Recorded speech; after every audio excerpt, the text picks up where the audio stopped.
Hello and welcome everybody to this week's chat with Liam. Liam from Highland Paranormal, how are you doing? I'm doing fine, Jacqueline, thanks. Oh, so great to finally speak to you because you've been out and about and been so busy, haven't you? Yeah, we've been pretty busy. It's great to catch up with you finally after following you for so long. Oh, bless you. Yeah, but you've just been abroad and you've been out and about. Some great photos and yeah. Yeah, I was over in France for a couple of weeks, and yeah, we've been trying to get out and about.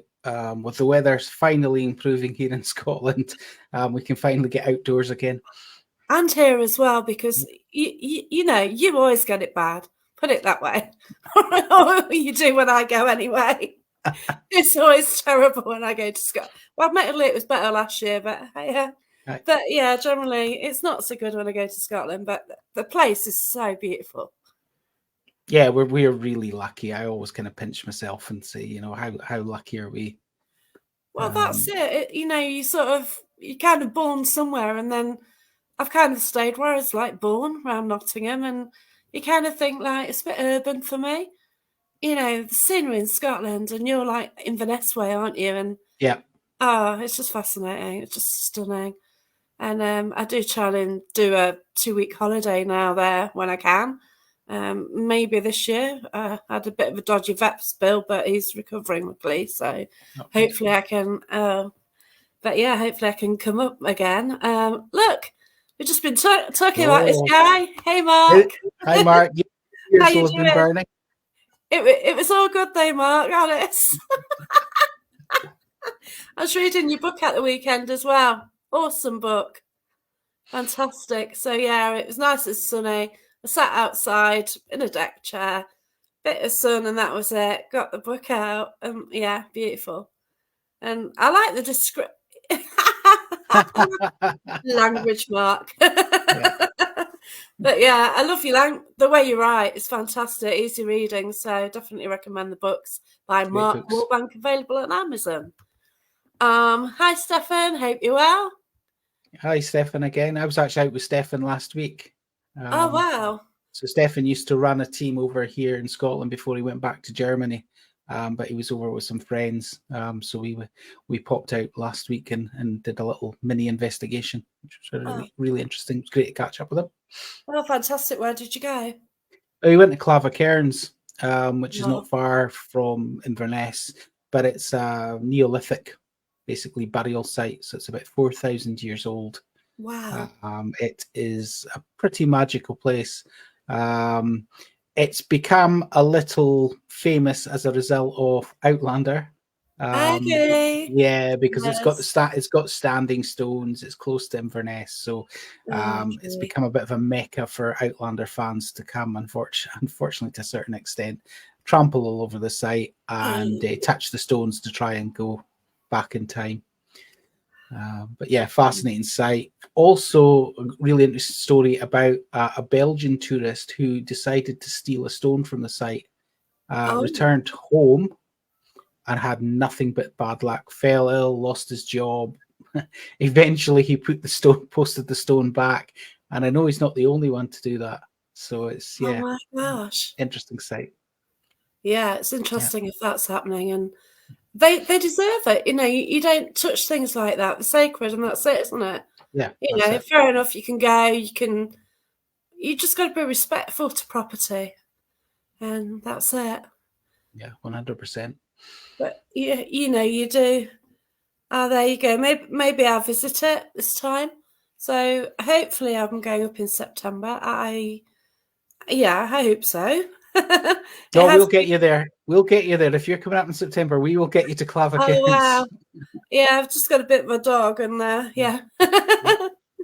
It's fine. But yeah.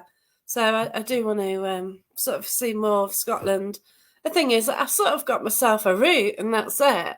Like it's a bit of travelling. Yeah, that's kind of the problem with Scotland to a certain extent. Is though it's small, there's so much to see. Definitely. It's really difficult to discover everything. For instance, some of our team lived through in Aberdeenshire, and Aberdeen seems to always be missed out on the tourist circuit. Yeah, it's full of castles, There's Wow. loads of castles in Aberdeenshire. So people can miss all that out, because, they're obviously Edinburgh up to Skye That's it, yeah. are the two kind of main areas that folk try to go. And obviously you've got Glencoe, which is stunning. I go, yeah, I Yeah, have to stay at the Red Squirrel campsite at Glencoe. yeah, yeah, It's absolutely stunning, and I just have to go there. And I yeah, was a bit gutted because last year I went and the Northern Lights were performing on Red.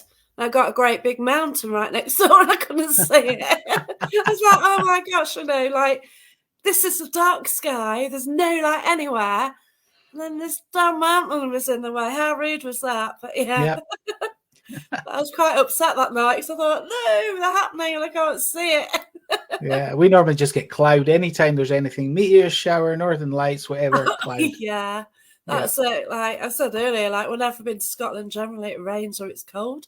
I did actually get married in Scotland, and that was beautiful. It's October time, and Mhm. it was sunny and lovely, And for me, most of my trips it does get a bit wet and foggy and horrible, and especially if I go to Skye.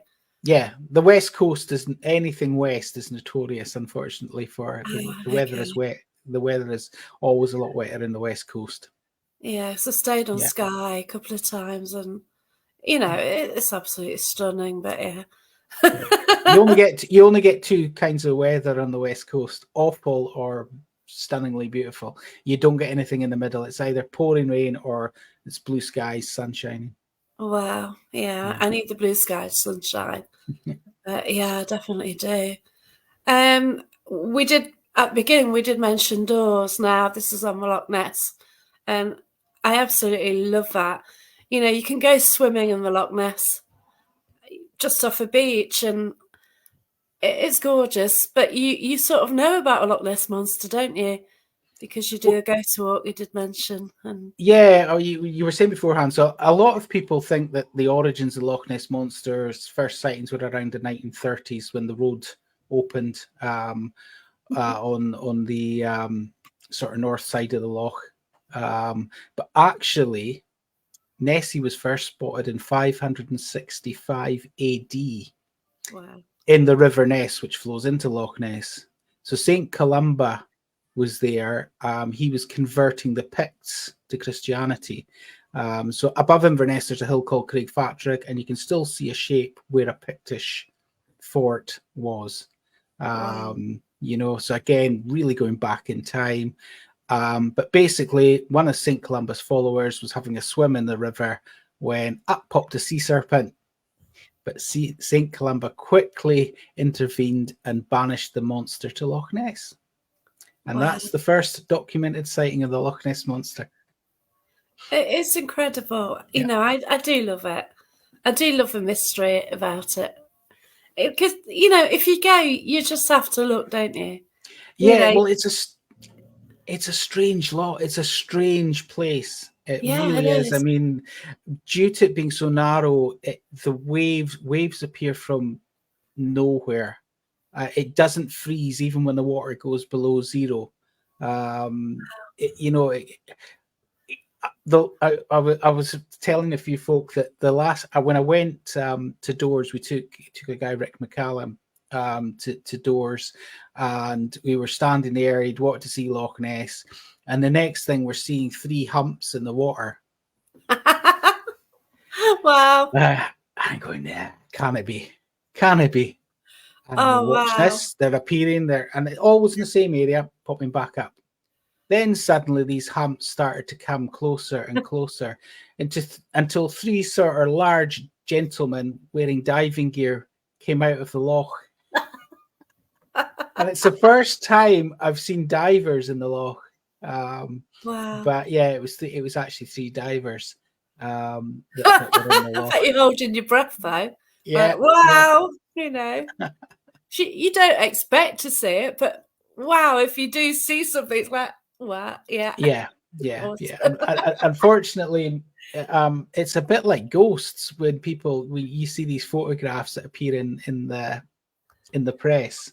You're just going, nah, Yeah. It's the same with Nessie. The last one, I think, the last one was just ridiculous. The photo that was Oh published. gosh, yeah, Yeah, yeah, I don't think anybody's really captured anything. Hi, Eileen. yeah. Eileen's staying up late tonight to watch Yeah, this. Yeah, because I met Eileen last year when I sort of came up to Scotland again and went to some beautiful places. But yeah. so We had many. Eileen on last week. Oh wow, yeah, Yeah. because yeah. Oh, there's just so many fascinating places, though, aren't there? Yeah, we're lucky, as I said. I mean, even just on our doorstep, we've got Loch Ness, we've got Culloden Battlefield, we've got Clava Cairns, we've got castles, we've got graveyards, old ruins, and the stories, the folklore.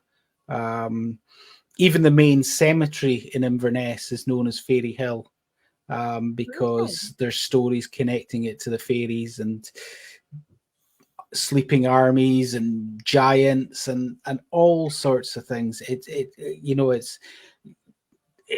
They believe that the fairy queen at one point had a fairy hall in this hill, and there's various stories that are told around that. The Bran seer, who was a bit like he had second sight, and a lot of his predictions have come true. And he actually said about Tom Nahura Hill, one day it will be under lock and key. And in mid 1800s, they put a fence and a gate round it and turned it into a cemetery. Yeah. He also said that tall ships would sail to the west of Tom Nahura Hill, and the Caledonian Canal goes just past on the west side of the hill now. So Incredible. Yeah. yeah. It, So it's just yeah, fascinating. yeah, it is. And Inverness itself is stunning. I've been there before, and you drive through that way, sort of heading up. Went to Culloden. It Culloden sort of blows your mind. The fact that the two lines were so close, weren't they? And Yeah, it's scary, and to think that all the bodies are still there.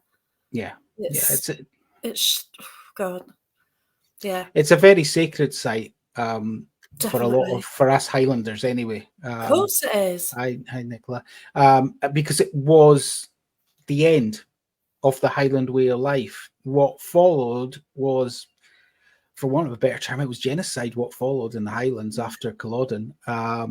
So Culloden is, as I said, it's a very sacred site to a lot of people. It's got a very eerie feel to it, but I do wonder if that's just a lot of that's down to what happened there. That, as you said, there's a lot of bodies there.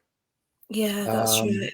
And they're you know, just not far away from you, are they? And no, no, just a thought. Yeah, it's just too massive to think about, isn't it? But the fact that the two lines, they've got the flags up where the two lines are, and also I felt bad being English there. To be fair, Well, do you know what? It's a misconception, and I always tell people off for this. Culloden was not Scotland versus England. It no, was the British government against the Stuart monarchy. So yeah, basically, the Hanoverian King George against the Royal Stuarts. And I've seen quotes saying there was more Scots in the government ranks than was even in the Jacobite ranks. wow. So there is a misconception of it being Scotland versus England. It was never Scotland versus England. But if you Um, go there, they've got all the sort of stones going, clan, clan, clan, clan. yeah, The English are over there. the stones. You have to realise though that the stones were actually only erected in the 1800s. So Right, okay. it's when the Victorian appeal of the Highlands took off that these stones were, put in place. What I'm interested about was the fact that growing up, I was always told that basically there's nothing there. They're just the stones. They couldn't possibly know where, the pits were, because it's over 100 years past since, since the battle. However, about 5 or 6 years ago, they did geophysics across these, Oh and wow. there are pits. They will not allow them to be opened up. National No. Trust are refusing for them to be.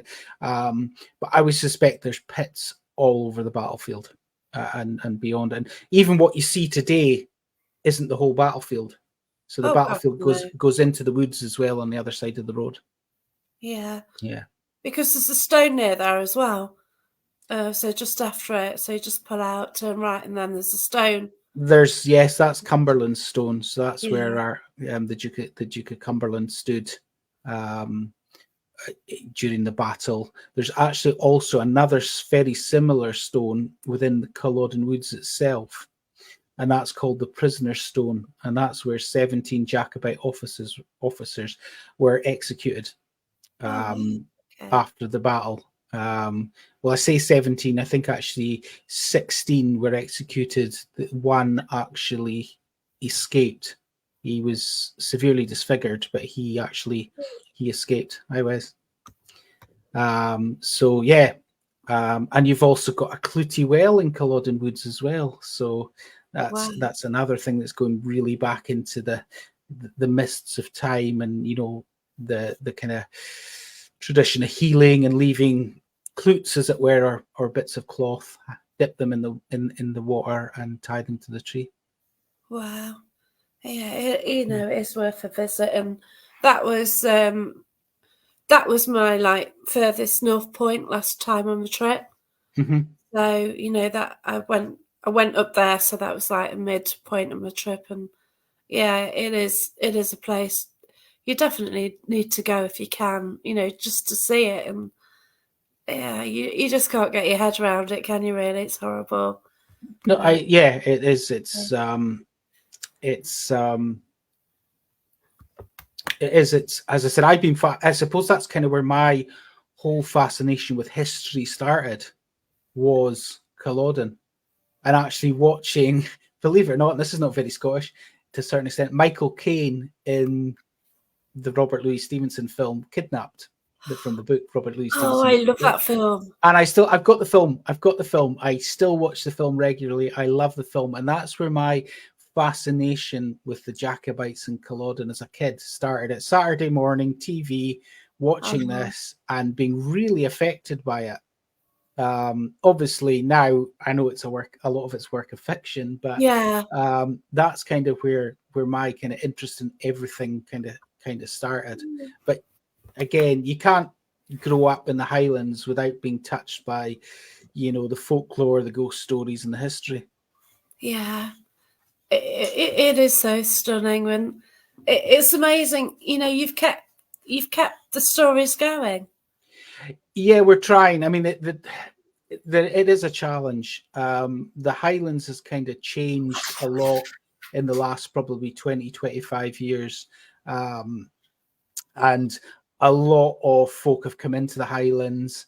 A lot of people are not maybe staying as they used to in the area. So the young folk will move away, they'll go to university and get jobs elsewhere, and things like that. Yeah, So the oral tradition of handing down stories is probably a bit in places broken.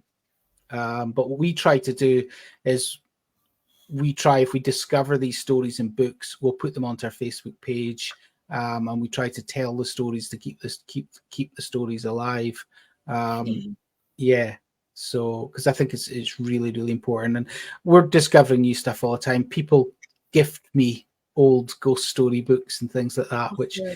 there's some real gems in there that I wasn't aware of about the local area, and stories that maybe happened 100, 200 years ago. That's absolutely wonderful. It really is, because you don't really hear much of ghost stories where I am. There are one or two. There's usually a grey lady somewhere, but apart from that, you don't hear a lot, do you? Sort No, of a well, place where you've got sort of a city close by, and there's the odd story. But yeah, it's funny because actually, when I do my ghost walk, I actually start by saying, right, I'm going to tell you now. Actually, if you look online, you won't find many ghost stories about Inverness. no, And you don't. There's only maybe 4 or 5 that are kind of documented. But there's a lot more. There's a lot more in the press. There's stuff that we've obviously discovered, or people have come up and told us over the years as well. So we add all that into the mix, along with, witchcraft, sighting of the That's it. devil, and all sorts. Yeah, but I think you've got the mystique. It's just, yeah, it's like romanticism, isn't it? The hills, the mountains, stunning views and everything, and yeah, Yeah, it's just fascinating place. Apart from the yeah, weather and the midges, but hey, and the storytelling as well. It's hard to tell good stories, and to make them come alive. yeah, yeah. It's I mean, the thing is, these stories are wonderful. It does make it so much easier. I I'd Well, love to know which pub Wes is going on about. I do know of spooks in a few pubs in Inverness, but there's plenty yeah. spirits in pubs in Inverness, I can tell you that. Oh, I bet, and I get drunk as well. But yeah, I think I do need to spend time around Inverness, but when I've got my hound with me, it does make it rather more difficult. Yeah, but I like when we're on about Loch Ness, and just the whole area. It's just, you're just driving along a road and you just keep getting a different view, don't you? And you've got your mountains, you've got your lochs and everything else, and Yeah, absolutely stunning. yeah. It's. I mean, as I said, I touched on earlier. I mean, 10-15 minute drive, we can be at Loch Ness, we can be at Culloden or Clava.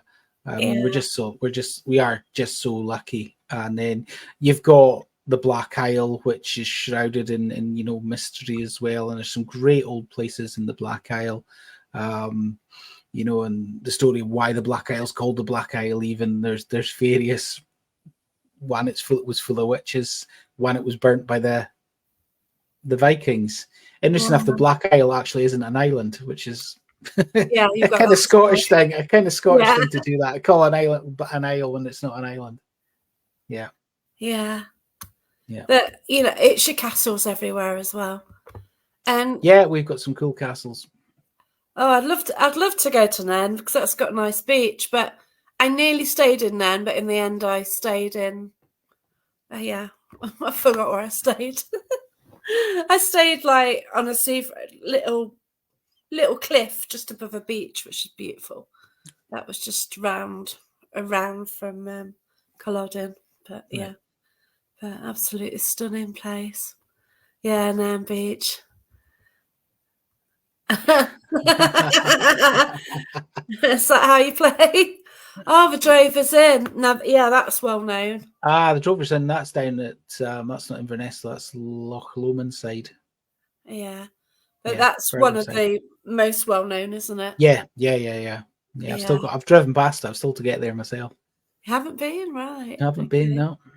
so is it the Jamaica Inn version of Scottish version of the Jamaica Inn? Yeah. So, what have you been up to then? You're recently out and about. Sort of, do you go Yeah. to like, castles or graveyards? What sort of place do you go to? Well, as I said, with the weather improving, we can now get out. So on Saturday night, that was probably our first proper outing as a group, not a private investigation, which we do all year round. But Yeah. as a group, we were out at Ruthven Barracks near King Newsey on Saturday night. So Ruthven is about it's probably over half. It's definitely over half an hour's drive from Inverness, but it's probably about 45 minutes from Inverness south. So if you're heading down the main A9 route that takes you to Perth and then into the Central Belt, you Okay. will see on your left-hand side a massive ruin structure sitting on what looks like a man-made hill, but it's not actually a man-made hill. It is actually natural. And there's been a castle on the site since the 1200s. In the 1300s, Alexander Stewart was there. He is better known as the Wolf of Badenoch, and he is responsible for all sorts of horrible things. But when the church refused to give him a divorce, he basically went to Elgin and he destroyed the second biggest cathedral in Elgin. He destroyed Okay. the bishop's palace, and then he burnt most of Elgin to the ground. Oh, So wow. that's the Wolf of Badenoch. I He know a lady then, who does tours there. yeah, Yeah, I've met there's her. Elgin, Yeah. there's the Elgin tours there. So the Wolf of Badenoch is said that his demise came one night at Ruthven when a tall, dark stranger asked him to play a game of chess in Scott. The chess game took place, and in the morning, all the Wolf of Badenoch's men were found outside the castle, burnt to a Oh, God. cinder, basically. And he was found in the castle, but they said that his boots had been blown off and he was dead. And that the game of chess had actually been against the devil and he'd lost. Oh, my gosh. So How whether cool. that story's true or not, I'll leave to yourself. Wow. But then Ruthven became, the castle ended up being a ruin. After an earlier Jacobite rebellion in 1715, they built the barracks there so they could keep the rowdy Highlanders at bay. It worked to a certain extent, but eventually the Jacobites took control of it. And after the Battle of Culloden, and not a lot of folk know this, 4,000 Jacobite soldiers actually regrouped at Ruthven, ready to fight on, Wow. only to be told basically that the prince had done a runner and that it was each man for himself. Oh, okay. Yeah, yeah. So as I said, Ruthven, very interesting site. We picked up, we believe, a stable boy when we were there. The stables are at the back, and they seem to be actually more active than the yeah, checkmate, than the actual barracks themselves. So it was a really interesting night. We've had light anomalies there before and things like that as well. I said we've been doing some private work. We also did a little segment with Danish national TV. Wow. So Brilliant. we took them to a wonderful building it's a spa village called Strathpeffer. So again, it's about half an hour from Inverness. It's a Victorian spa village. There's the pavilion there. We've investigated the pavilion before because things have gone on in it. So we went there with them. Had a great couple of hours with them. Got some activity which was really really cool. Brilliant. Yeah, I'm not sure whether we'll get to see what they put out on air, but they seem quite happy with that. And as I said, the pavilion's got a wonderful history. It was used actually for the American folk list watching that. It was actually used in World War One as a US naval hospital, and Wow. over Okay. 1,000 patients came through its doors, which is hard to believe. Yeah. They actually took, I think it was from New York, they actually basically took staff from one hospital in New York and took them over to Wow. Strathpeffer. So the nurses, the doctors, they all knew each other because they'd worked in a civilian hospital before the war. And we believe that building is actually haunted by an American. That's incredible. Yeah, I can't imagine that there's a hospital there.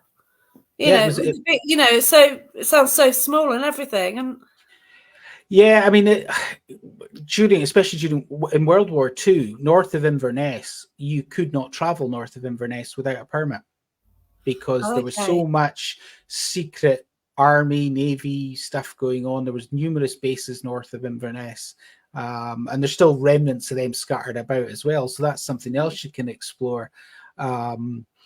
So you couldn't do that in World War One again. Even in Inverness in World War One, the U.S. Navy had a base within Inverness itself for, Wow. believe it or not, mines. And the pictures are crazy. You're seeing these train wagons full of mines, and you're thinking, if that had gone up, it would have blown Yeah, Inverness Inverness. Yeah, big up. to bits. So yeah, it's I said it's just another piece of history. There's nothing really now left to suggest that they were in Strathpeffer or Inverness at all, really, though some of the buildings still exist, obviously. Yeah, that's right. My favourite story about the I'll tell you about the Strathpeffer Pavilion, though, isn't paranormal. So this young unknown band from Liverpool called the Beatles were playing 12 miles down the road in Dingwall. They played to 20 people. Oh my God. They were terrible. That's their own words. Oh my So God. they packed up, and somebody said to him, "There's a gig in Strathpeffer at the Pavilion. Do you want to go?" So the Beatles went through to a gig and watched a local band playing to over 1,000 people in the Pavilion. Oh my God. Yeah, I love that story. Right. That's incredible. So was that like well and truly in their early days when they'd just been Yeah, that was about, together or I think something? that was about 8 or 9 months before they broke.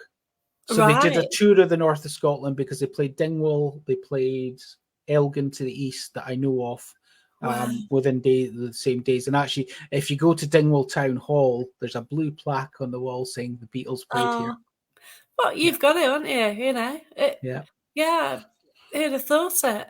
yeah, A lot of places would have been, people touring like that would have been do the working men's club, wouldn't they, to get yeah, out and about? But to go yeah. round Inverness way, Yeah, uh, it's amazing some of the yeah, bands that actually played up in this area. I mean, you've got and in play like Nairn. Nairn itself, there's a hall in Nairn that's no longer a music venue, but again, you've got I think it was Pink Floyd, Status Quo, oh my God, to yeah, name but two, played in Nairn, you know? wow, yeah.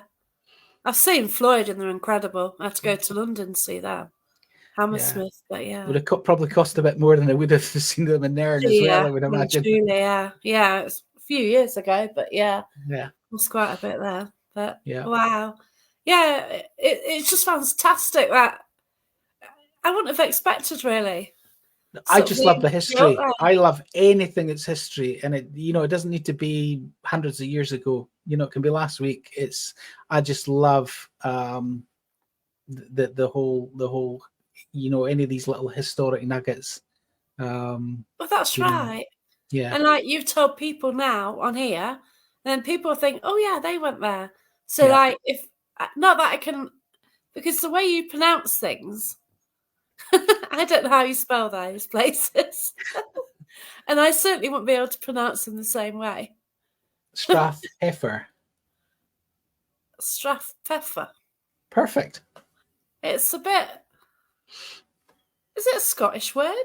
Yeah, well, Strath is valley. Strathish, yeah. Yeah, it's Peffer. Don't know where Peffer comes from, Like but German, it's isn't it? Strathpeffer sits in a valley, so it's All right, Strathpeffer. Yeah, cool. yeah. Yeah, but it's great that you've got all these stories and you do the ghost walk, don't you? Yeah, the ghost walks are really popular. They came out of lockdown. So before lockdown, we used to do paranormal open meets in a local cafe. Oh, lovely. And it just allowed folk to come along and chat about the paranormal and, meet like-minded folk. But when lockdown happened, we knew that quite a few of the folk um, were living on their own, couldn't get out. So we started doing virtual lives. And then we started doing walk rounds. I did a few walk rounds in various places, graveyards around Inverness, pointing Oh, out lovely. historics and the stories.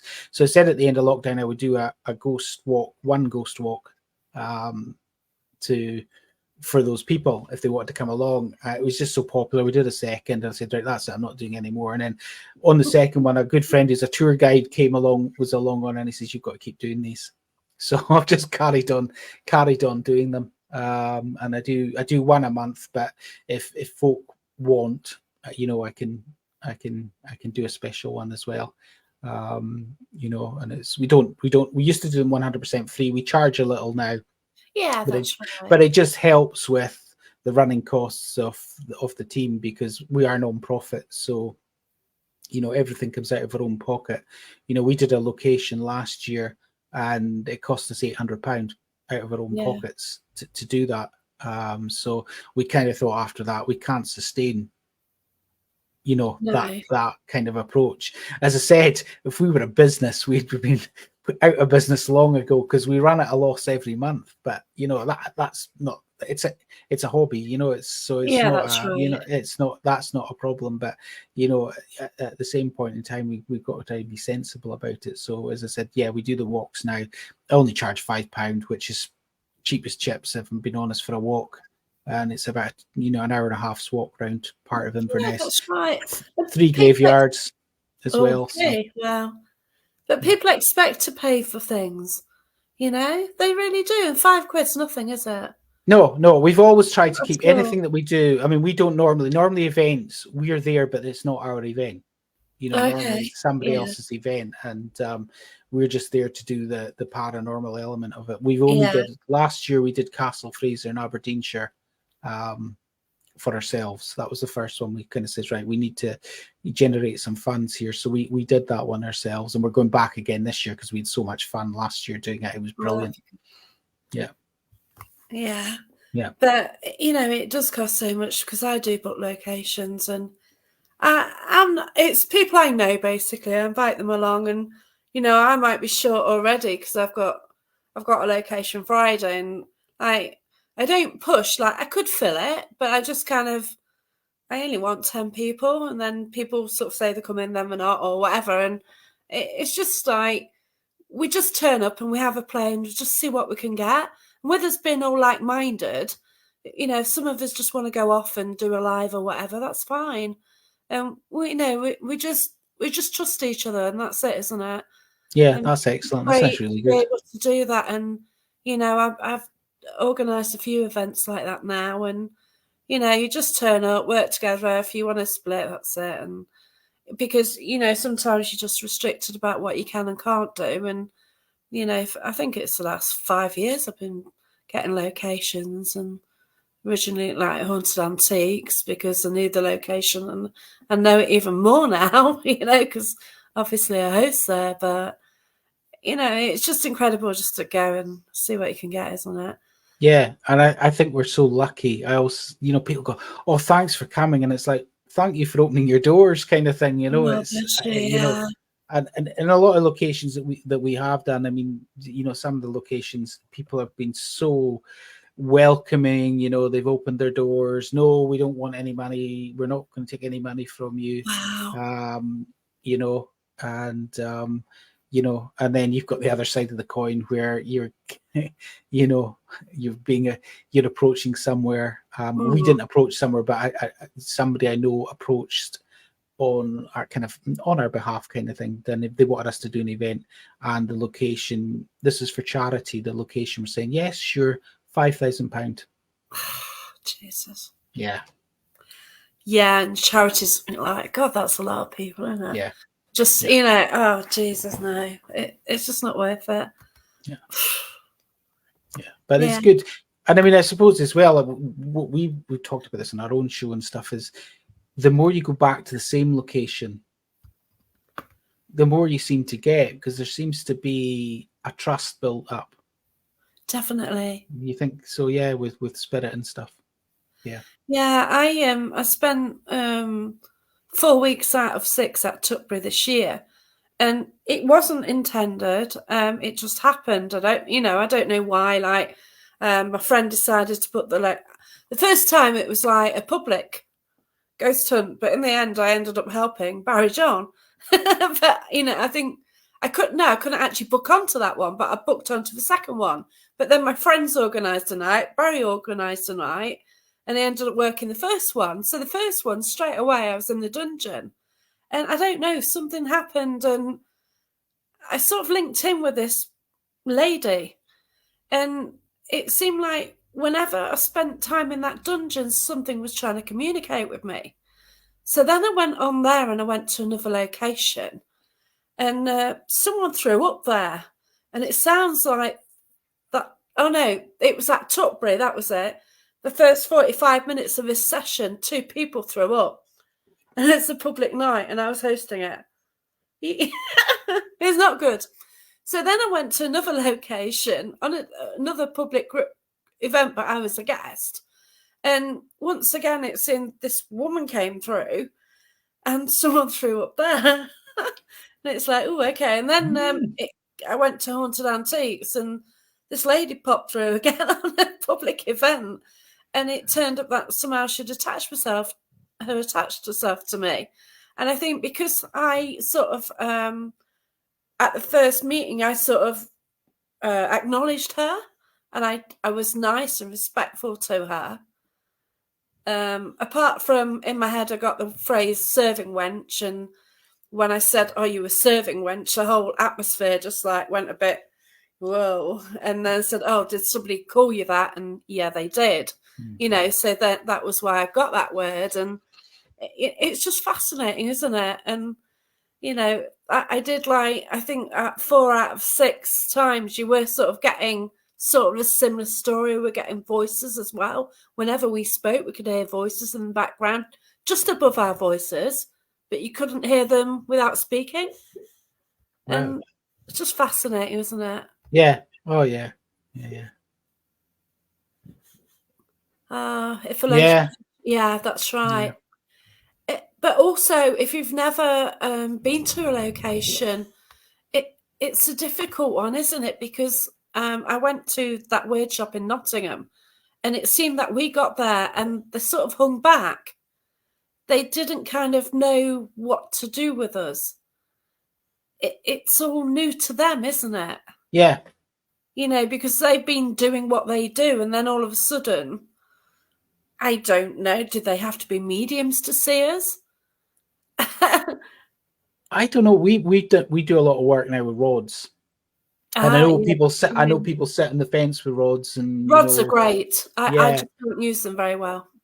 but one of the questions we will ask is, "Can you see us?" Yes. Okay. Can you spin the rod in my left arm for the number of people Awesome that are here now? And we normally get an accurate response. Yeah. Now, again, is it our subconscious? We don't realize we're doing it. I'm not going to say it is or it isn't. But skeptically, that's what people will say. I've seen the rods moving so fast, and they're going, their hands moving. It goes, yeah, their hands moving. If you had that holding that rod at the speed that rod was spinning at, your hand would be moving as well. Yeah, I've got my stalker on tonight. It's gone. But oh dear, it always comes up, doesn't it? Yeah, but I wished I could use dowsing rods. And like when I've been at, I don't know, I did sort of do development. I've been doing it for about 8 years, but it's gone at the moment. I'm really not hitting the target. I don't know what's going on, but I think stress can sort of hit it a bit. And there's times I've been on events and I've been getting information, and there's been somebody with rods, and I've been getting all the yes answers because I'm given the information, and then it's yes, and then when somebody's using the rods, just to test them, I just throw in a wrong question. So I just send something totally wrong in. I know it's wrong, just to test them, and it comes up now. Like, we do that. Yeah. And it's incredible, as I said, isn't it? It's fascinating. It's just like, and you will put, when we do a public event, we don't use the equipment. We hand the equipment over to the guests. We show them how to use it, and they've got it. So they're the ones holding the rods. We may ask the questions, but they don't know the answers. And then we've had ones where people obviously are having personal experience with somebody they know that's come through, and we just simply say to him, you don't need to talk out loud, just say it in your head. Yes. Your question, come out a yes no question, but only you know the answer to it, and see what the rods do. So it's fascinating. And keep at the rods, because when I started with the rods, I was absolutely useless. Helicopter taking my eyes out. That's what happened. They're just spinning like mad. It's like, whoa, too dangerous, these. But I do like them, and my friends, they run Haunted Heritage Public Events Company, and they do a lot of work with the rods. So the guests, they sort of get the guests to try them and work out how to use them. And I've tried them. And there's a museum in Derby, and we sort of went in and we sort of said, are you connected to any of the paintings here? And I was drawn to a painting, and the rods kind of took me to a particular painting. Then I picked up more and more information, And yeah, actually, I was correct on what I was getting. But yeah, I picked up a right story, and the rods were confirming, but then so did history as well. And yeah, it's fascinating, isn't it? And Yeah, I was thinking these rods, they're not doing anything, and yeah, it was, different yeah, responses at different yeah. paintings. It's great when you know what you're doing, and then the history ticks the box. The research Definitely, ticks yeah, the box.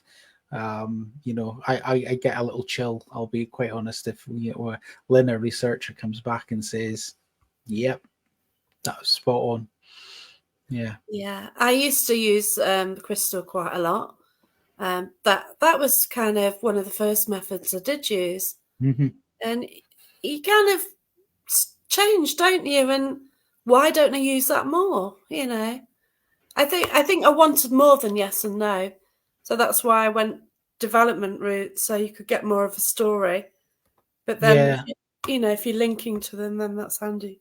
You're getting the story as well. So, do you pick up anything psychically? No, I don't think I pick up anything. So I've always said, I'm not spiritual. I'm not spiritual. And it's quite funny because over the years, I've certainly become more Yeah. spiritual. And I have been affected on a few locations. Um, I've seen things, I've heard things, but I don't get messages as such in any Yeah. shape or any shape or form. I was always kind of the skeptical gadget guy when we started out. Oh, yeah.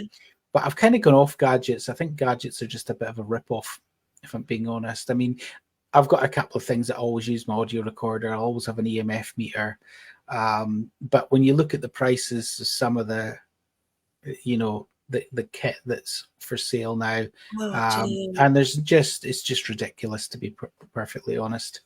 Um, so yeah, don't, Yeah, as I said, definitely. tend to, we just don't, I don't have the money, you know. That's right. But I find I've bought kit and you just break it, because it's in and out your bag, you're carrying it, you're likely to lose it as well.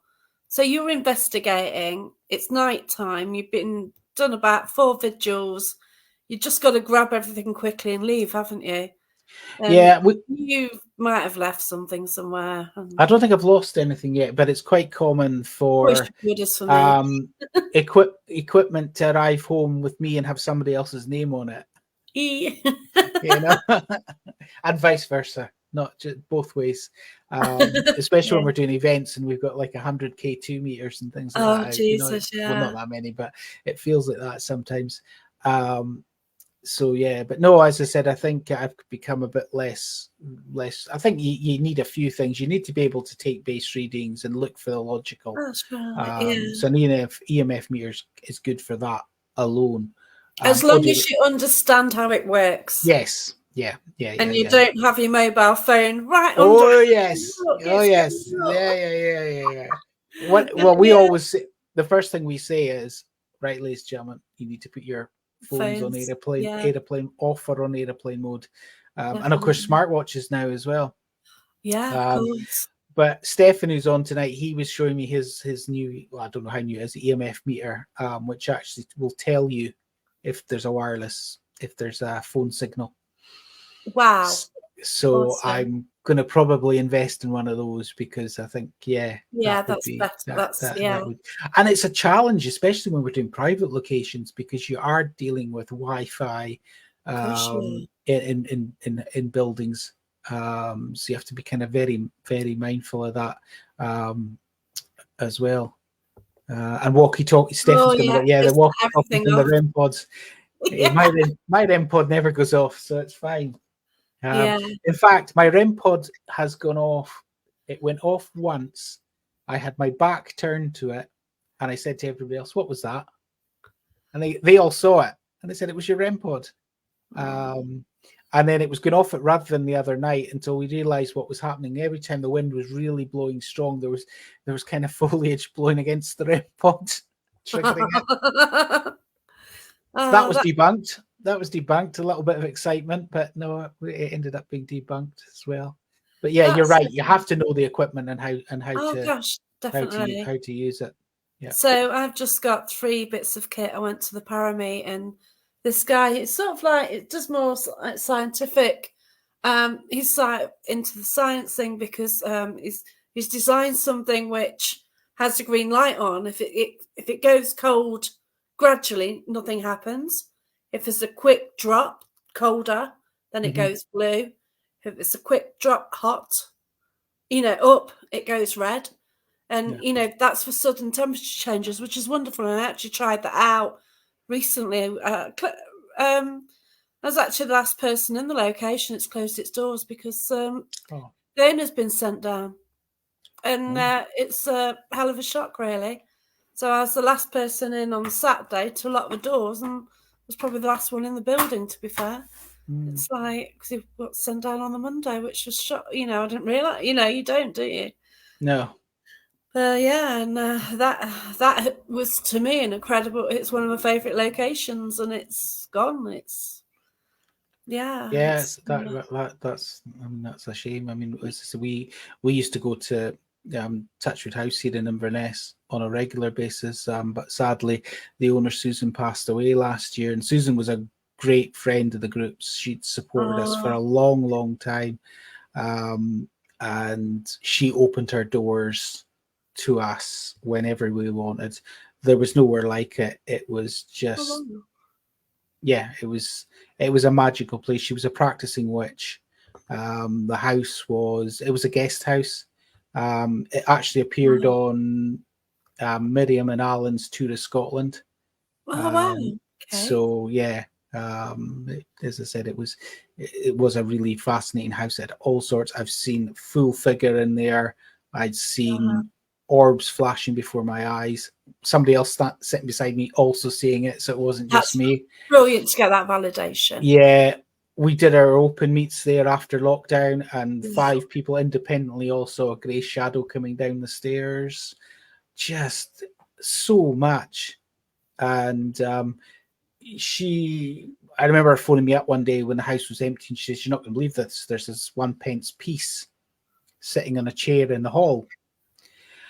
And I thought, oh, come on, Susan, really? Somebody will have picked it up and put it there, and you've just noticed it. So a couple of days later, we were doing an event there, and I arrived early, and she says, "I'm going to show you where it was." She says, I kept the coin. And she went to the kitchen, got the coin, came back through with it. And she says, "You know what's really strange?" She says, "It's like from 1995, but it's like a brand new coin.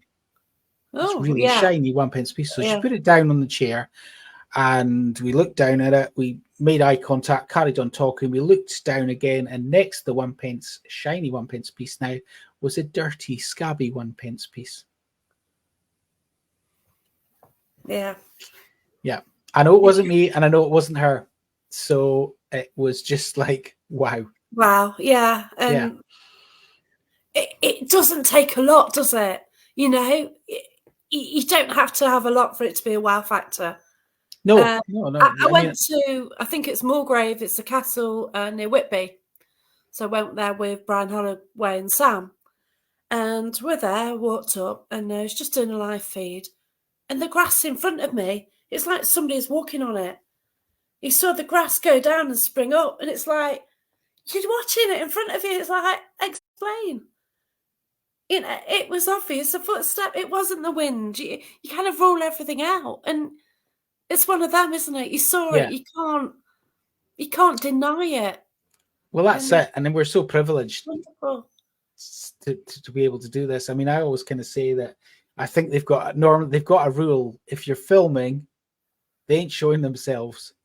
But as soon as you're not filming, and nearly everything that happened at Touchwood happened when I was normally there, not investigating. Because Susan was a friend I'd go and visit and whatnot. So a lot of the activity that happened would be just when we were sitting about, relaxing, cup of tea or whatever. Because the night I saw the full figure was really kind of, there was people staying in the house, and I was actually sitting opposite to the woman who was up. There's a gallery in the hall, and her bedroom was right in front on the top of the gallery, and her door had been propped open. So she's sitting in front of me, and I've just saw this figure walk across the room, and I thought, I can't say to her, I can't say a word. You know, she's got to sleep in there tonight, you know. So I didn't. I didn't say a word, but interesting enough, when we investigated that room several months later, I walked into something. Oh wow. And it was really, really strange. There was a sudden temperature change. I mean, I carried on walking, but it slowed me down. Oh, okay. Yeah, Right. I immediately did a U-turn, walked, retraced my steps, but it was gone. Interesting. Yeah, Oh, it's fascinating, and yeah, that's the thing about paranormal. It's your story, it's your experiences, yeah, and that they are like crazy, aren't they? You know, but wow, it's so fascinating. yeah. And it's lovely to share stories, hear Oh, stories from isn't other it? people. I mean, I'm more than happy to sit and listen to people telling me, their experiences and whatnot. It's just so enjoyable. And I think as well that in a lot of cases people go, Christ, you believe me? I thought you Yeah. think I'm mad, but I'm like, no, I believe you. I believe you. Because I used to laugh. I work in the IT industry, Right. and a lot of people were, oh, you don't believe that, do you? These are guys who are based on science and that, and they'll go, ha ha ha ha, you do that, no, that's silly. That you can't believe in that. A couple hours later, you'll be at the tea area on your own, and the same individual come up and say, I've got a story I need to share with you. Something that happened to me. Yeah, Yeah, it's yeah, brilliant, isn't it? yeah, This is it. This is why I love it so much. Yeah, you see, yeah. I'm not hot on physics, which is a shame. I try and logically think why. And I use probability as well. So, if something happens, okay, you try and rule everything out. But then if it happens on demand and demand again, and I know like there's somebody today been calling people who, go to these devices and they change colour. But like this device which goes blue, which goes red, um, at the Robin Hood where I was about 2 3 weeks ago, it was doing it on demand. Hmm. So we were getting a sudden temperature change on demand. Yeah. So it was more than just a blue light or a red light. It was an actual scientific change. Yeah, that's they're the ones that they've really impressed me is when you get that Yeah, it's intelligent basically. You're that's asking it to do right. something and it's And it doing it. turned out a game for them in a way Yeah, because they worked out how to make it blue and then they started making it red. And like a lot of the times they say about spirit sort of having cold, it's a coldness, but then you get in the hot. So what? yeah. What? How? It's mad, isn't it? Yeah, but I as just long as you're love it. questioning it, that's good. Oh, You everything know, under it's the sun. it's like we do get these folk who everything's paranormal, and it's like, no, it Wow, can't be. It can't all be paranormal. that's Um, right. yeah, yeah. I was hearing all about Eileen's auntie last week. Fascinating lady. Um, and definitely Sounds we're it, doesn't she? definitely where you need to ask her about her auntie. Oh Definitely. gosh, yeah, I need Yeah. to. Need to get her back on a show so we can have a chat. Yeah. Yeah, but yeah, I just love it. And you get all these people, "Oh, paranormal ghosts, it's all rubbish." Well, yeah, okay, whatever. But we're just honoured to be part of this fascinating world.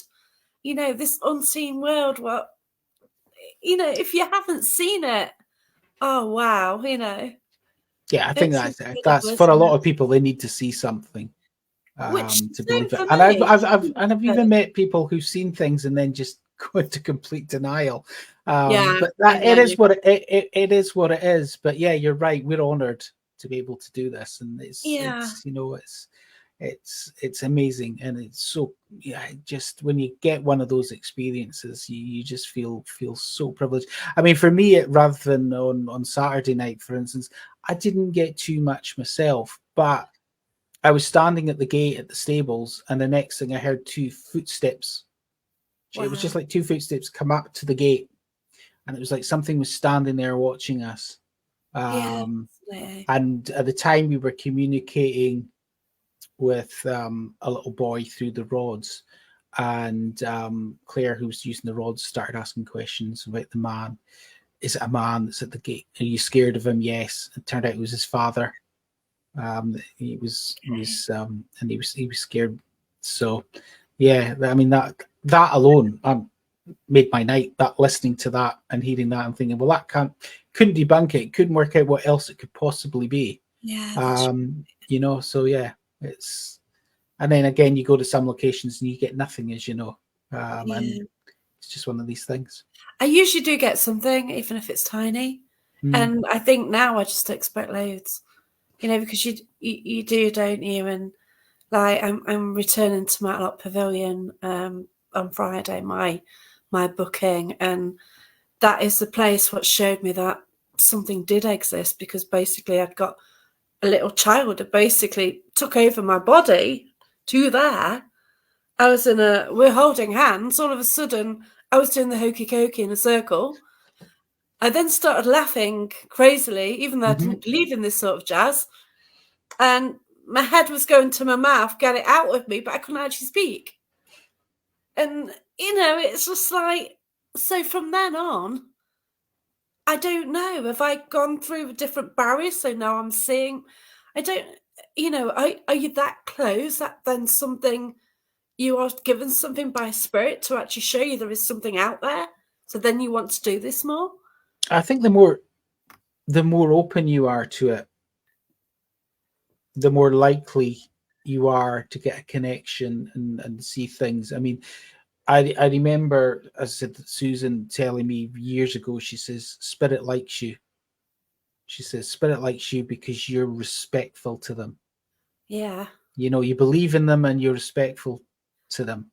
So, as I said, spiritually, I know I'm much more spiritual than I was. I Yeah. still have this, skeptical approach to investigating, but yeah, I'm definitely more open to it. But for the time there, I was extremely skeptical, and I was too skeptical, Right. and I Yeah. was just shutting everything down, Yeah. absolutely everything down, and I was nothing. I had a logical explanation for everything, you know. And Yeah. it's nonsense. It's when I look back on it, it's like, did I really say that? To the same extent, I remember posting pictures of orbs and things like that when I first started out, getting really excited about them. But you're We all learning all did the time. though. Come on, You're learning we all all the did. time. We love the old pictures.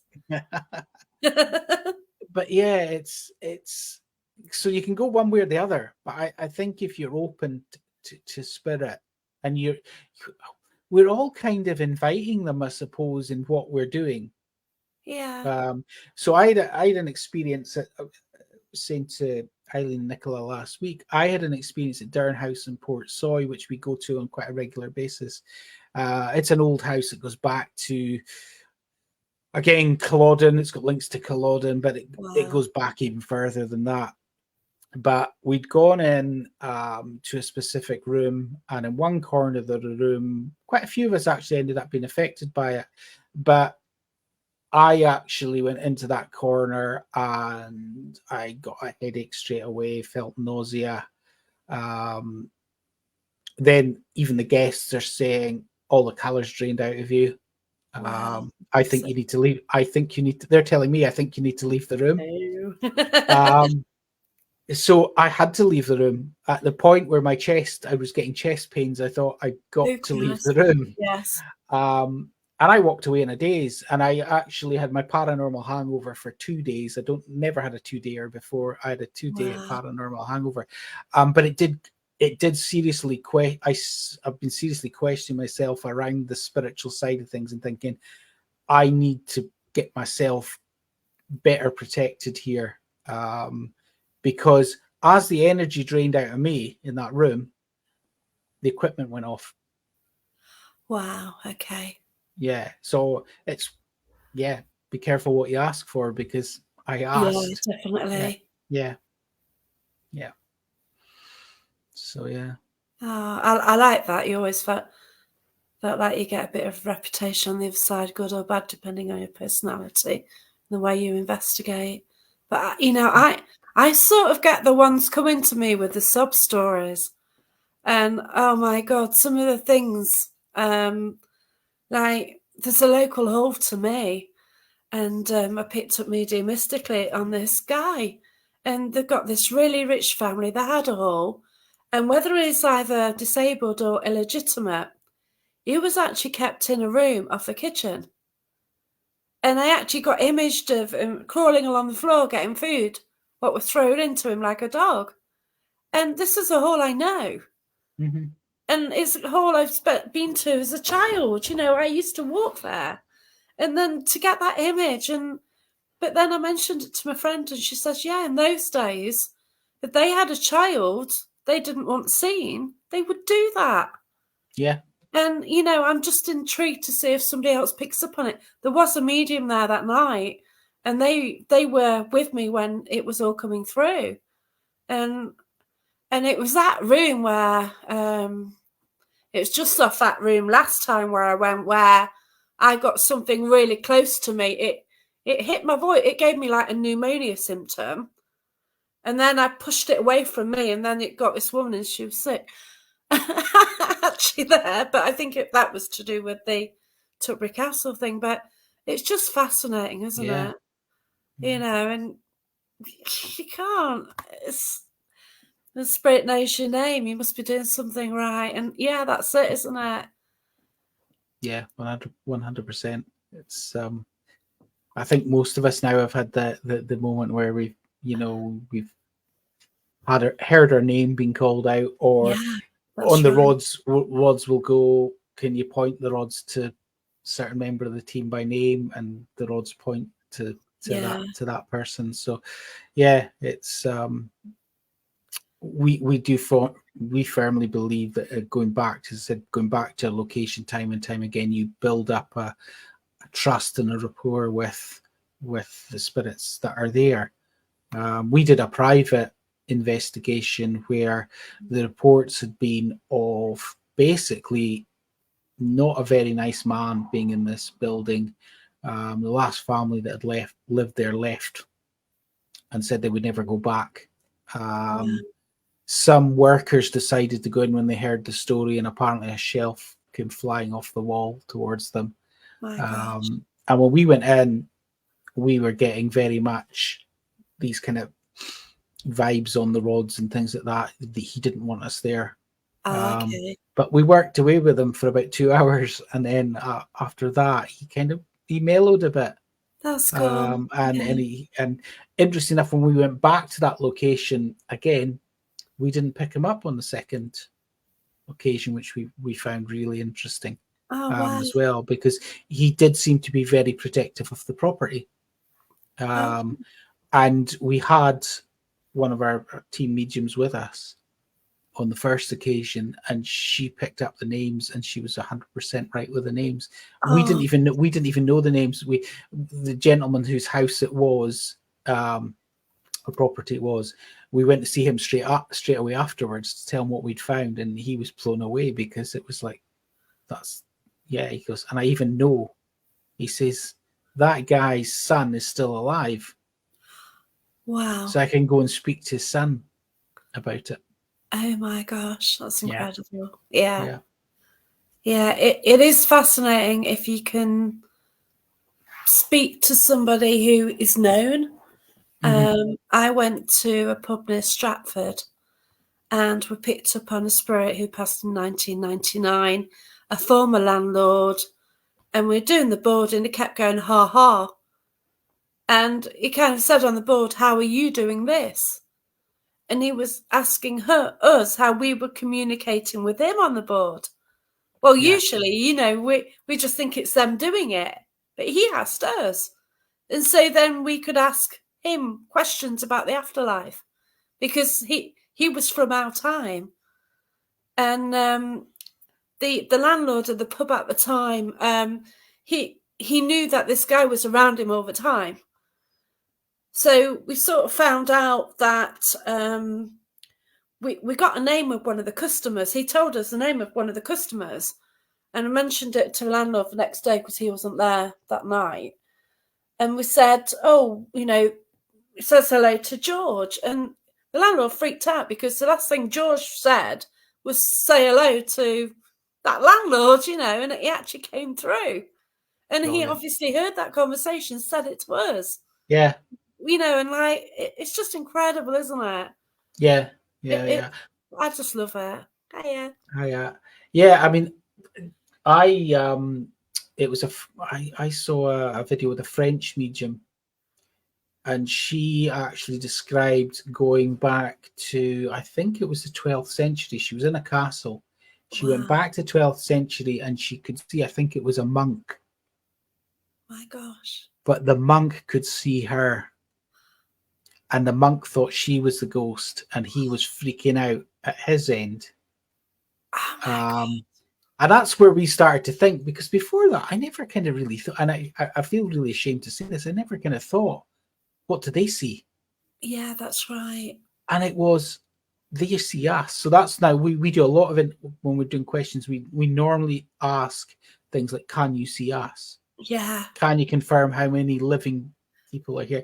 And then you've got the whole debate, should you be using the word spirit? I Should, have an or issue. I can't. yeah, I don't know what to call them. no, I'm very much in the same kind of It's boat right now. awful. I used to always use spirit, and then a few people say to me, do you know that might not be quite, they might not know they're I dead. wouldn't want to be called spirit. Yeah. So it's Spirit, like, what's one of those? yeah. Like So I don't know. I kind it of go, how many of you are in the room? I yeah, don't know what to say. I really don't. yeah, probably a generic I don't response know. is probably best. I don't know. There's five of us. How many of you? Yeah, But then you is one person. So I yeah. don't. Wow. Well, That's fantastic. That is. And we don't know what timeline we're talking to people on, do no, we? no, we don't. I mean, that's we've kind of talked a little about in the past about time slips, for instance, and Yeah. the whole idea of, I know that street in Liverpool's the one that's the prime example, isn't it? Where the two folk walked into the shop and found themselves transported back, two total strangers, never met each Yeah. other, and ended up being back in what 1930s Liverpool or whatever. And for two people to independently have that experience. Yeah. It's Sorry, sorry, incredible. sorry, science. How do you explain that one? Well, that's right. Yeah. And I think like there's enough people being with you when you've experienced something. Like you mentioned spirit lights. Mm, Once again, I'm going to my little path, I can't wait. So it's an old building from 1900s. It's built for the local, they're getting more tourists in, so they had music on and stuff like that. It's got auditorium and we're just there, we're doing a circle. It was a public night. Someone holding hands, just looking at the stage. There's a dark mass, and it got darker and darker, and it got a face. It got a school-like face, but I saw it. The woman next door to me saw it as well. mhm. And when you both, I screamed out because I thought, you know what I mean? It's like I didn't run, but it's just the shock of it, isn't it? Yeah, yeah, And we're holding hands, and her hand sort of, at the same time, and I've done it with spirit lights as well, and me and someone else seen it, and oh, it's incredible, isn't it? It really yeah, is. yeah. It's just absolutely fascinating. Yeah, Yeah, yeah. yeah, I don't even think about the eye thing either. yeah. It's just, as I said, Wow. it's is this what we're getting, or is it two timelines converging? Yeah. Yeah, it's Are they just getting a lot on with their own lives, and then yeah, all of a sudden, whoa, we're here, yeah, and who's in the right time zone? Well, you don't know, do you? Really? yeah. That's an interesting one, because I've had a few people have experiences what, technically speaking, guardian angels have Wow. appeared Okay. in some way or another, and then something horrible has happened Oh my within a god. day or 2 days, um, of the guardian angel. Sometimes it's a visible that they're there, or Wow. sometimes it's just a feeling they get. Um, Oh my but gosh. yeah, there was a really fascinating one that you'll know of Chris Conway, the medium that was on. Yes, I do. Yeah. Yes. So Chris he did some private sessions in Inverness for charity many years ago. And one of my work colleagues got one of the sessions, and she went with her boyfriend, who was a complete skeptic. He was only in the room to keep her company until Chris turned to him and said, basically, about 10 years ago, you were going to get onto a boat, weren't you?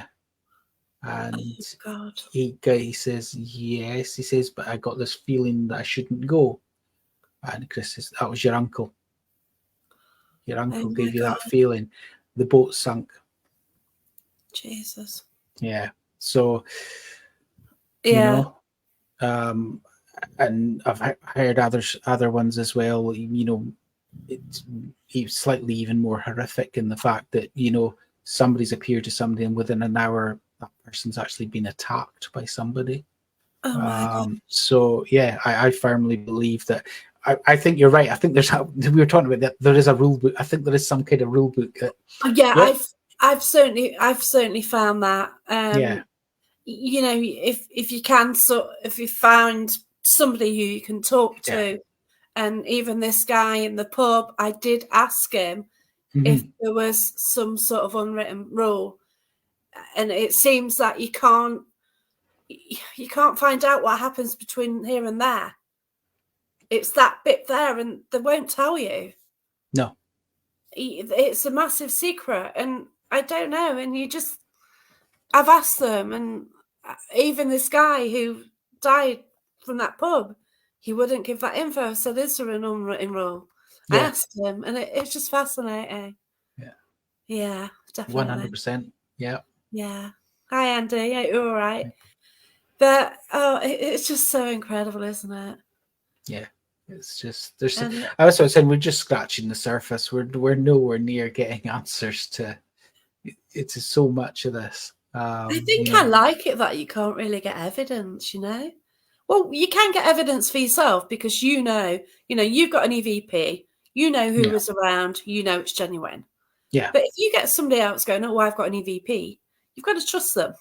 Yes. Anyone can have someone in another room speaking and go, whatever, And fair enough. You do trust a lot of people in the community, and you trust your friends, obviously. And but isn't it fascinating? And I actually somebody called me out because I had the most crazy experience last time I went to Matlock Pavilion, and basically something I don't know. The energy was a bit off that night. As soon as one of my friends walked into the building, she's actually investigating with me on Friday. It seemed that something was trying to get around her. So we went to the most, the darkest place on the stage, which, it always happens. So we decided, she was sitting in a chair, we had a circle, and we just felt something was happening, and it was just getting stronger and stronger. And we kind of felt that they wanted to break the circle to get in. All of a sudden, there's a poster at the side of the wall on the stage, fell off to the ground. Well, we didn't know what it was. It's just a big bang. Then it's just like two from that side just legged it. It rushed in, went through a medium who jumped onto this girl to protect her. And it's just chaos. And this girl was physically sick.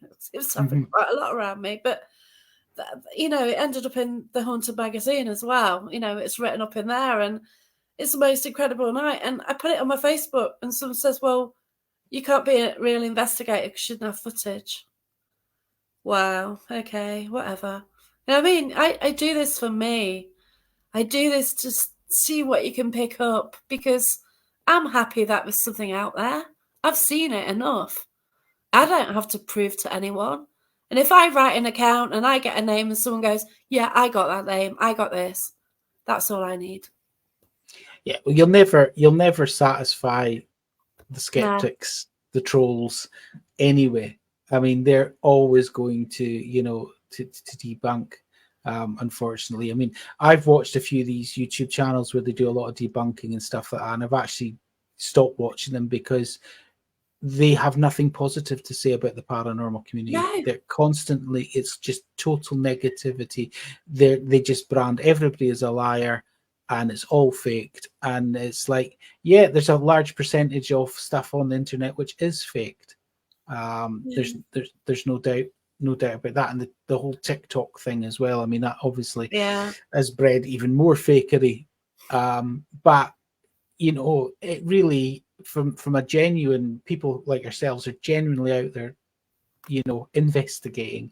It's quite, heartbreaking and a bit, you get a bit down about the whole thing. I think, if I'm being honest, it's like, what's the point if people are going to be that? But thankfully, there's a lot of positivity out there as well. That's right. Yeah. You kind of mix with like-minded people, don't you? Yeah. And like the only people I'll ever chat on here are people I respect. If I don't respect someone, I'm not talking to them. There's just no point. It's not going to be the positive chat about the paranormal if you're, trying to keep polite. Yeah, I know, 100%. I mean, you'll experience this, I'm sure, as well, because when we do events, it's like this. If you've got a group of people who are up for it, oh, gotcha. you're going to have energies are good. You're going to have a good night. If you get a group of people who, God knows why they're even here. Yeah, that's right. They don't want to get involved. They've got Face of Thunder on all night long. The place is flat.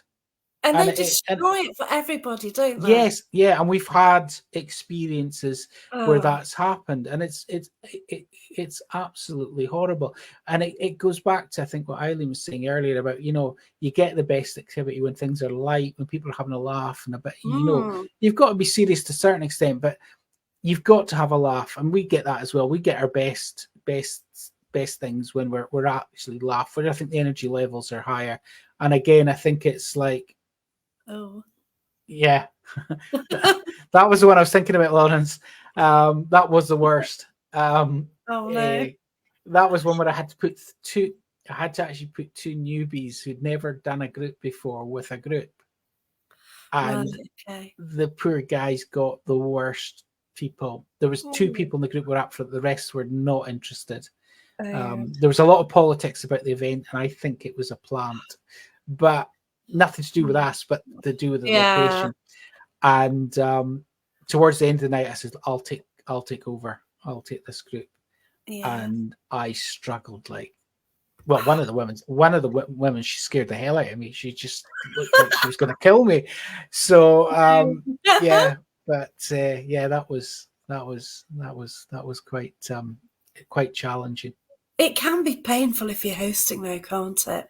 Yeah. And if you know straight away, you can have these people like that, and I'm only here to bring her and all that, and you get that, or then you get the ones who get possessed at every move. And it can't. But just trying to, you get some strangers, and you've got to like run the evening. You've got to try and do the best you can. You can't guarantee anything's going to happen. Yeah. Oh God, sometimes it's hard work, isn't it?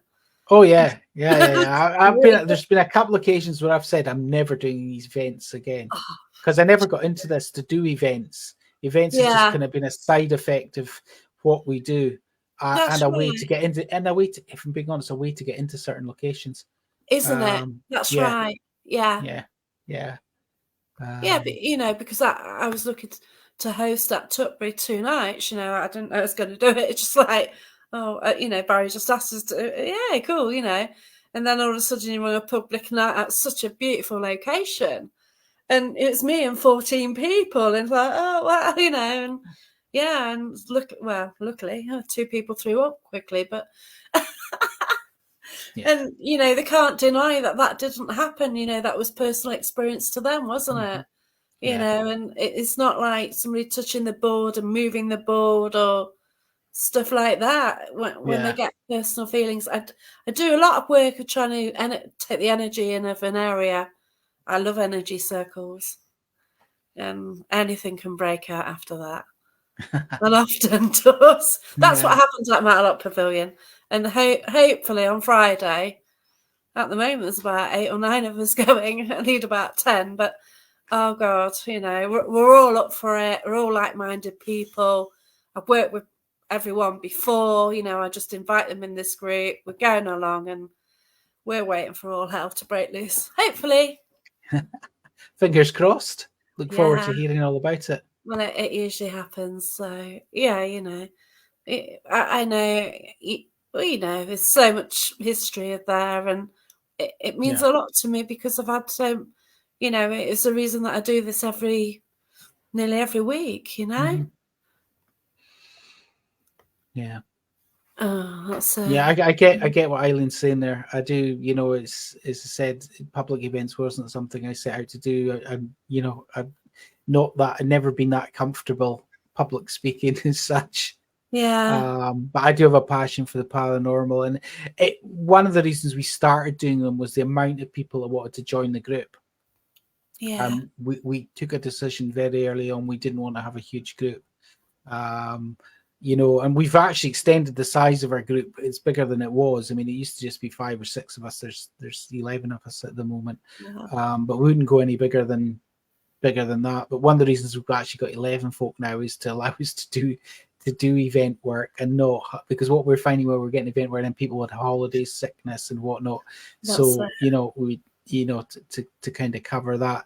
But as much as these events can be a challenge at time, I've got a wonderful team, yeah, and they've always got my back. I've got their back, so that makes it a lot easier. yeah. I've suddenly I've got like about five. There's 5 people, 5 of us really, and sort of started getting together more and doing more together. And even though I've not actively looked to get a team, we've just kind of got together, and things are happening more now. And one's a fantastic medium. There's one lady who hasn't done a lot, but she's going to grow as we sort Hmm. of do more. There's grandmother as well, who's she's a great medium, and and then my other friend, she's a great medium. So it is like a mediumistic sort of group. We work a lot on the energy side of things, and we have high energy as well. So Hmm. it can, cause things to happen, can't it? Yeah, I think that's fascinating. I think that's the whole thing as well about paranormal groups. I know you're saying you're not a group, but Yeah, we're it's not kind all of we're not all getting, the same. yeah, We're not all the same, and we can learn from each other. And that's by right. taking different approaches, we get different experiences, we get different results. And we've always used mediums, though it's kind of taps tend not to use mediums. We always have, and I'm not being rude to mediums, but I've always said to mediums, you're a tool. To me, you're Yeah, a tool. yeah. Don't be offended by it, but you're just another tool in the box. Well, that's Um, right. Yeah, and it's just another way to communicate. And I'll be quite honest, nearly everywhere we go, whether it's private or public, they want a medium. yeah, that's right. They're Well, I've out. done house clearances, and Mhm. the lady I work with, she is. To me, there's two sorts of mediums. So there's ones who do the personal messages, and then I'm sort of more into the one picking up from the locations, because I don't like people crying. So you pick up this relative and whatever, and I just struggle when they get cry with it, and they want to hear that, but I sort of step away because it's like, oh no, she's crying, but that's what they want to hear, isn't it? So that's why I'd Yeah, rather speak to a ghost, a spirit, or whatever we call them, because no relative is going to get upset there, even no, though at Tutbury someone's grandma came along, and I got my 96, and yeah, she died at 96. Oh God, no, and she was we crying. we we And have had guests in tears because somebody related to them has come through, and it's a difficult one. yeah, and it happens now at Haunted Antiques. We'll go into one particular room, and the spirits kind of know now that for some reason they've made it that their relatives will come through. And it's weird. You've got all these different rooms with different items in, and all things happening, but one specific room, all of a sudden the family members come through, and it's just, you know, and the spirits allow that to happen, and it's odd, isn't it? Yeah. Oh Yeah. wow, yeah, that's Yeah. right. I have a theory that the more, because we've done a lot, we often get personal messages at public events through our Yeah, mediums, and I actually think you guys are like a beacon of light yeah, that's right. for spirit. So if spirit are actually around these people, all of a sudden they've got this light they can go to, who they can communicate Yeah, with their loved ones. I think that definitely happens from the experience I've had doing locations where you're not just getting through, you know, folk that are connected to the building. You're also getting people coming through are connected to the people who are there that night. And I do think it's like, yeah, you're like a lighthouse or a yeah, beacon, and they're drawn to you. that's Um, right. I firmly believe that. But I'm seeing, like, with doing the public hosting at Haunted Antiques, I'm finding that people are coming on, and they might not have necessarily wanted to come. They might have been talked into it or something like that. And more recently, um, somebody was just about to bury a family member, and they actually came through, which was really quick, you know, Yeah, incredibly quick. But to get that through, and it's wow, isn't it? yeah, You know, and you kind of think that, I think some, you know, they booked like ages ago, and then that happened. It's, you know, they couldn't get when they wanted to because it had been booked up for months, you know. And hmm it's weird, isn't it, how things happen? And it's just incredible. I It think really, everything happens for a reason. yeah, it's nice to know loved ones are near us. Have you been told that rather than sense them around? Oh, I know my dad's around. He likes cat balls. It's terrible. And yeah, he had to go on. He likes things with flashing lights. I know, because it's his energy what comes through. Yeah, It's what it we is, you know. we love the cat balls here too. So Yeah, I I know know. I know it's another one that the skeptics Well, scoff at. But you know, I don't know how they work. Well, I do. One broke. You know, I saw. You can see how it works, but yeah, they don't. Whatever it is doesn't move them. They kind of interact with the middle somehow.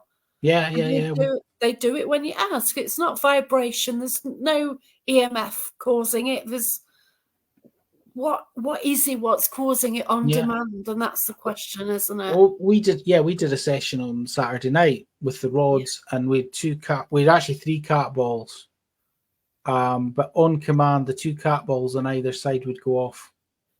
Yeah. For some reason, we asked it to put the cat ball off in front. It wouldn't put the cat ball off in front, but the two at the side, when we asked, it was putting the cat ball.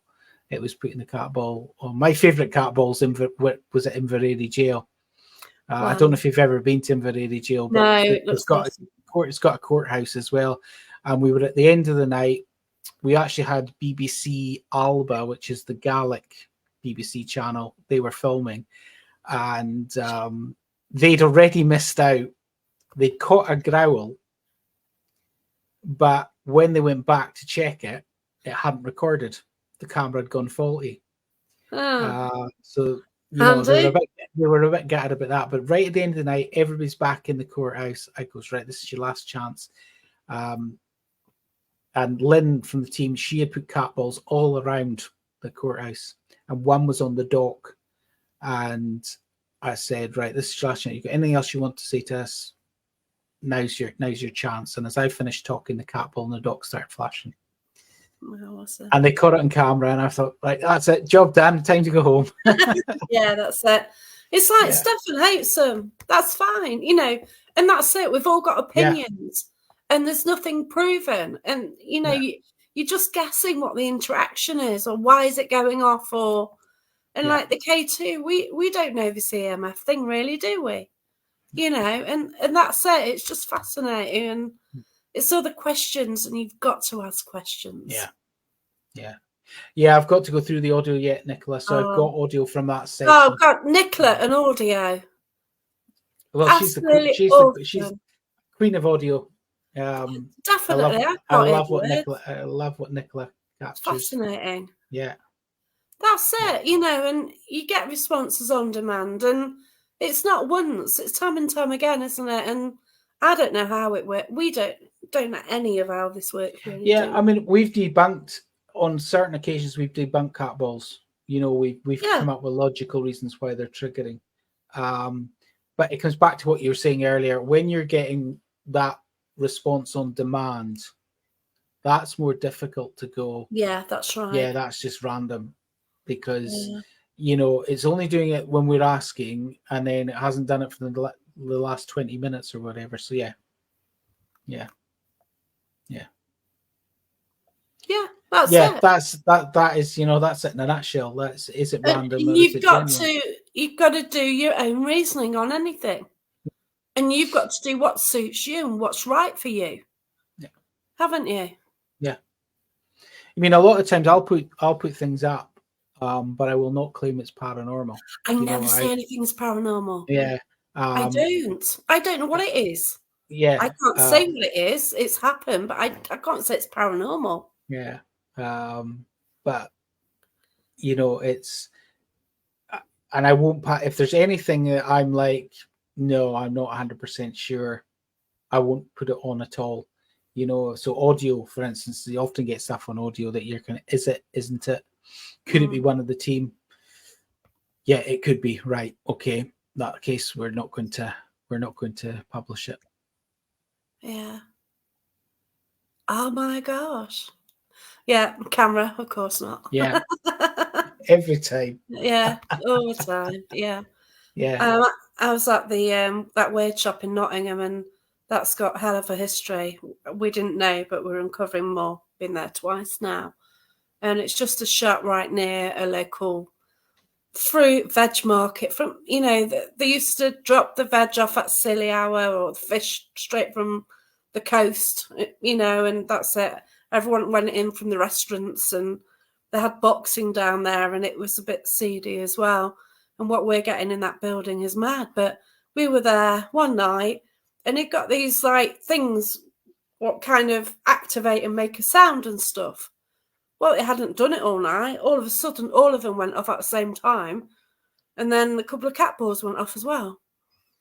It was madness, but incredible. And, you can't say because it wasn't going off. They didn't go off. We'd walked by them. We'd made a noise by them. Yeah. Yeah. Um, Yeah. Yeah. Yeah. Yeah. I mean, yeah. it's quite interesting, the distance. I know Nicola is fantastic. We've got to go anyway. We've kind of overrun. Whoops, Daisy. Yep. Sorry about that, everyone. But yeah, thank you so much for all your comments. It's been a great conversation, Liam. Thanks so much. Thanks for having me. It's been lovely. No, it's been awesome, and I really do hope do get to meet you. I'll have to sort some. Hopefully, I can come to Scotland. I think I had my dog had an ulcer in his eye, and he still has, and he had to have an operation which came to £1,600. And I didn't know if it had worked, and luckily it has, so I might be able to come camping for 2 weeks. But we'll see. Fingers crossed. But yeah, they'll take care, everyone. Look after yourself. Thanks, everyone. Thanks, everyone, for watching. It's been absolutely awesome night. Thank you, then. Goodbye. I've got Mark Woodley on from Blackshook next week, so tune in then. Okay, have a good week. Bye. Bye.